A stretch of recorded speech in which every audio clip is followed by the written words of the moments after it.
And I'm very pleased now to welcome Leo McKinstry. Leo has been an author and a journalist for the past 21 years, writing on a range of issues for the national press. He's also written 11 non-fiction books, one of which, on the 5th Earl of Rosebery, won the Channel 4 Political Book of the Year award in 2006. Leo actually has a history in politics. He was a Labour councillor and a party worker in the London Borough of Islington, and sat quite literally, I gather, at the right hand of Jeremy Corbyn. And also had a 3-year spell working for Harriet Harman, but he tells me he bowed out of modern British socialism because of UK Labour's unthinking support for the EU and uncontrolled immigration, which are regularly in his sights in his newspaper columns. So we look forward to hearing from you, Leo.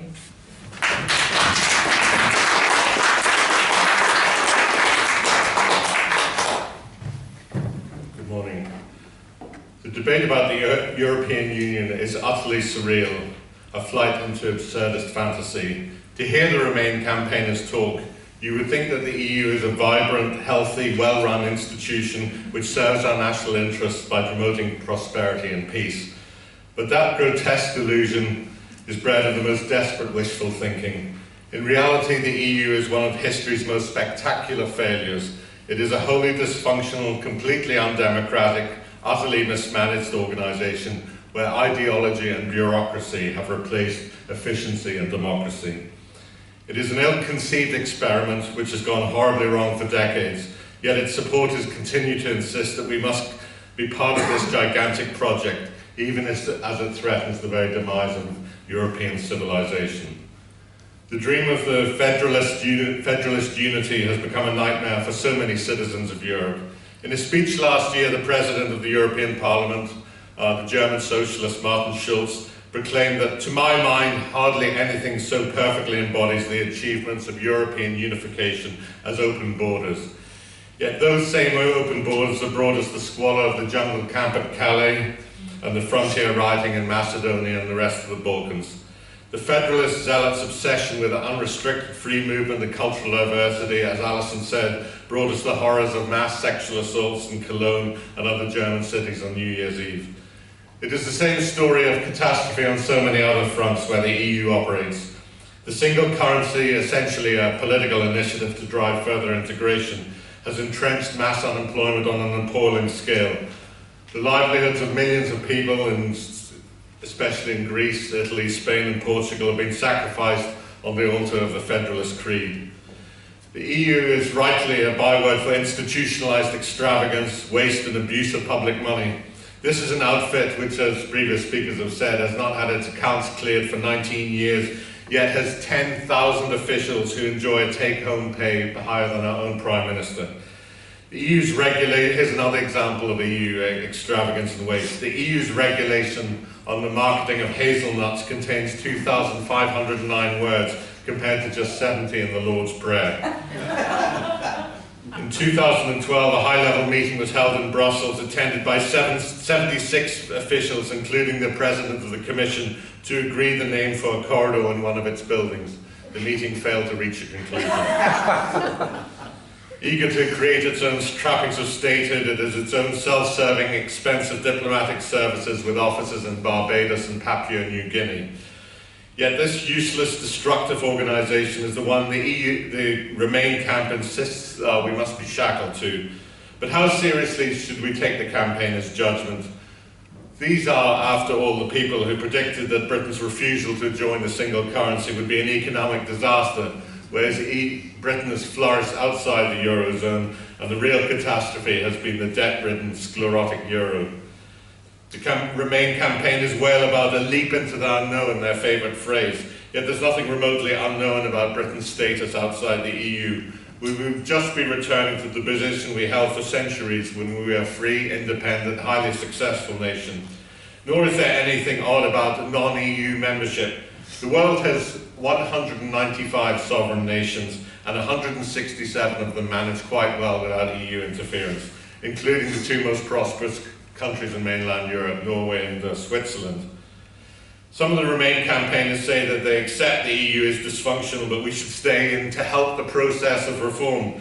But that is more nonsense. The charade of David Cameron's renegotiations has shown that the EU is not remotely interested in any kind of reform, only in the fulfilment of its doctrine of federal integration. That is why other EU members would not tolerate even minor tinkering changes to Britain's welfare system for migrants. The deceit is particularly telling when it comes to the politicians who still peddle the myth that the membership of the EU involves no real loss of British sovereignty. That's the line they've been peddling ever since our entry into the common market in 1973. But it's just another act of deceit. The entire aim of the EU is to destroy the existence of the traditional nation state and create a new federal entity. That is why EU leaders are so fixated by the single currency, European citizenship, mass immigration and free movement. They are vehicles for achieving that end. At the Visitors Centre in the European Parliament, there's a plaque with these very telling words. National sovereignty is the root of most of the evils of our times. The only remedy to this evil is the federal union of the people. Those words were written by Philip Kerr, later the Marquess of Lothian, who was a British diplomat and an archapaiser before the Second World War.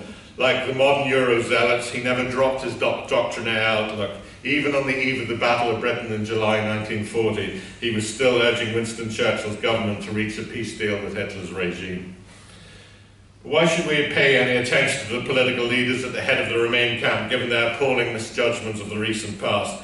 David Cameron, now indulging in endless scare stories about Brexit, helped to deepen the misery of the Syrian civil war with his support for the anti-Assad rebels, whose force included extremist elements like ISIS. This is a Prime Minister in 2013 actually wanted us to wage a military campaign on behalf of the Syrian insurgents.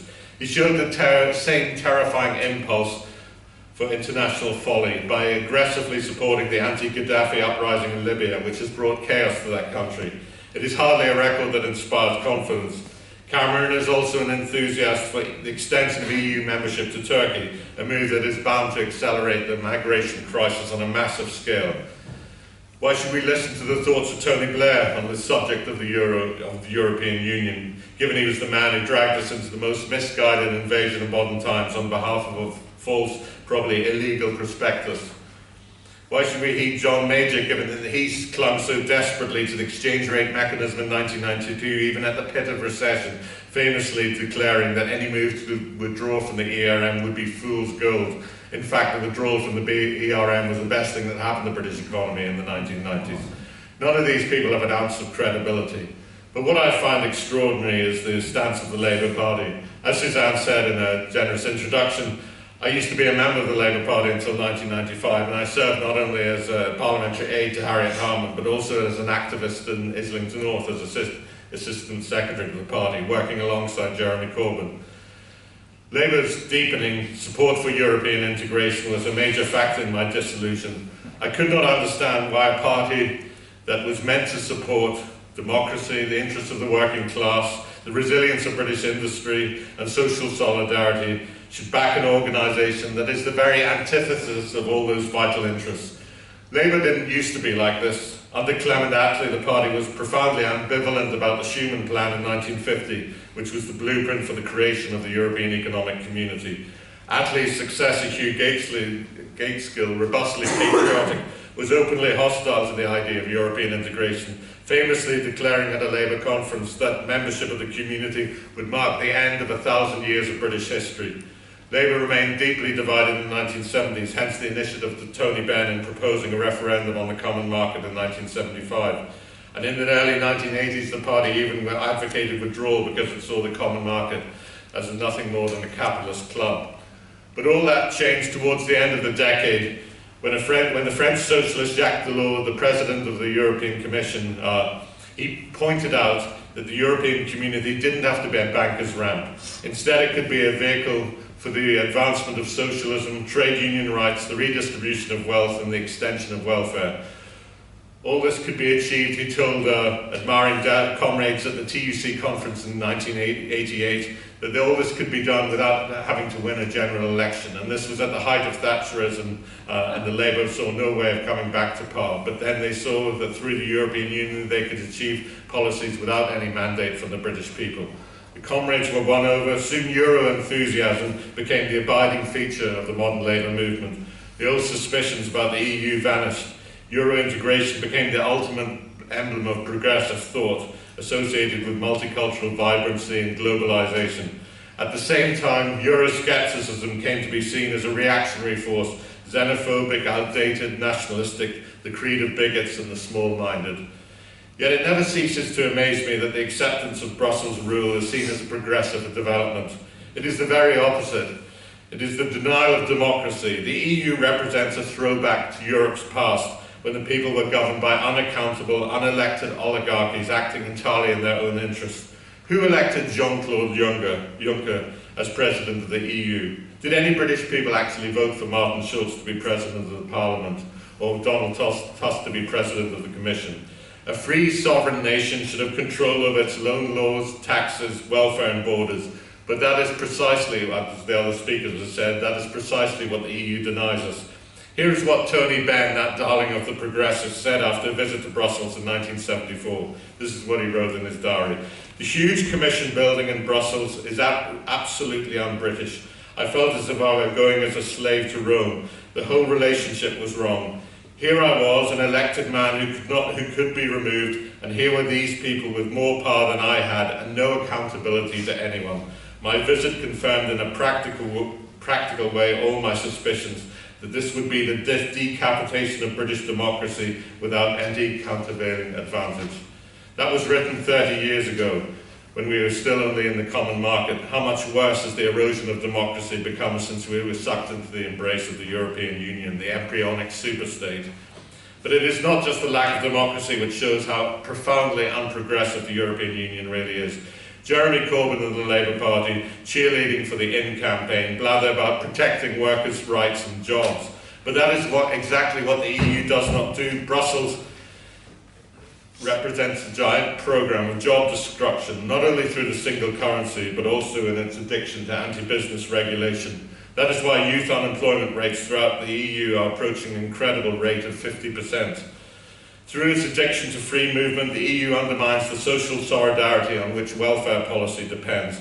Quite rightly, British people, often in badly paid work, resent having to pay the benefits of new migrants who, by definition, have never contributed a penny in British taxes. It is one of the classic myths of the pro-European case that all migrants come here to fill jobs.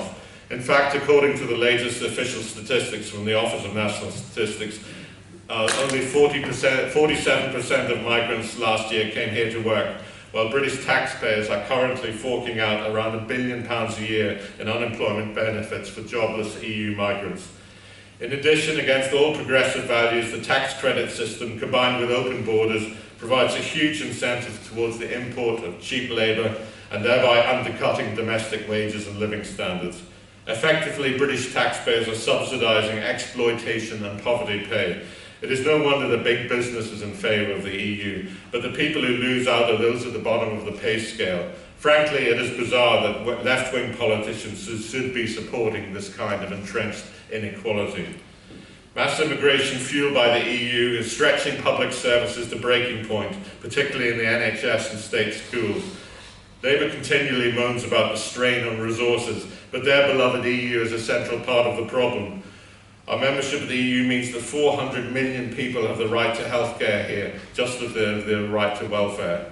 Think of what will happen when the EU gets its way over enlargement and 80 million Turks and Bosnians have full access to our public services. The process of enlargement displays the imperialist tendencies of the EU, but that is another reason why it is so wrong for the left to support Brussels, which is a classic imperialist, power-hungry institution. In the past, the left backed movements against the colonial yoke and for independence, whether it be in Ireland in the 1920s, in India in the 1940s, or in Africa in the 1960s.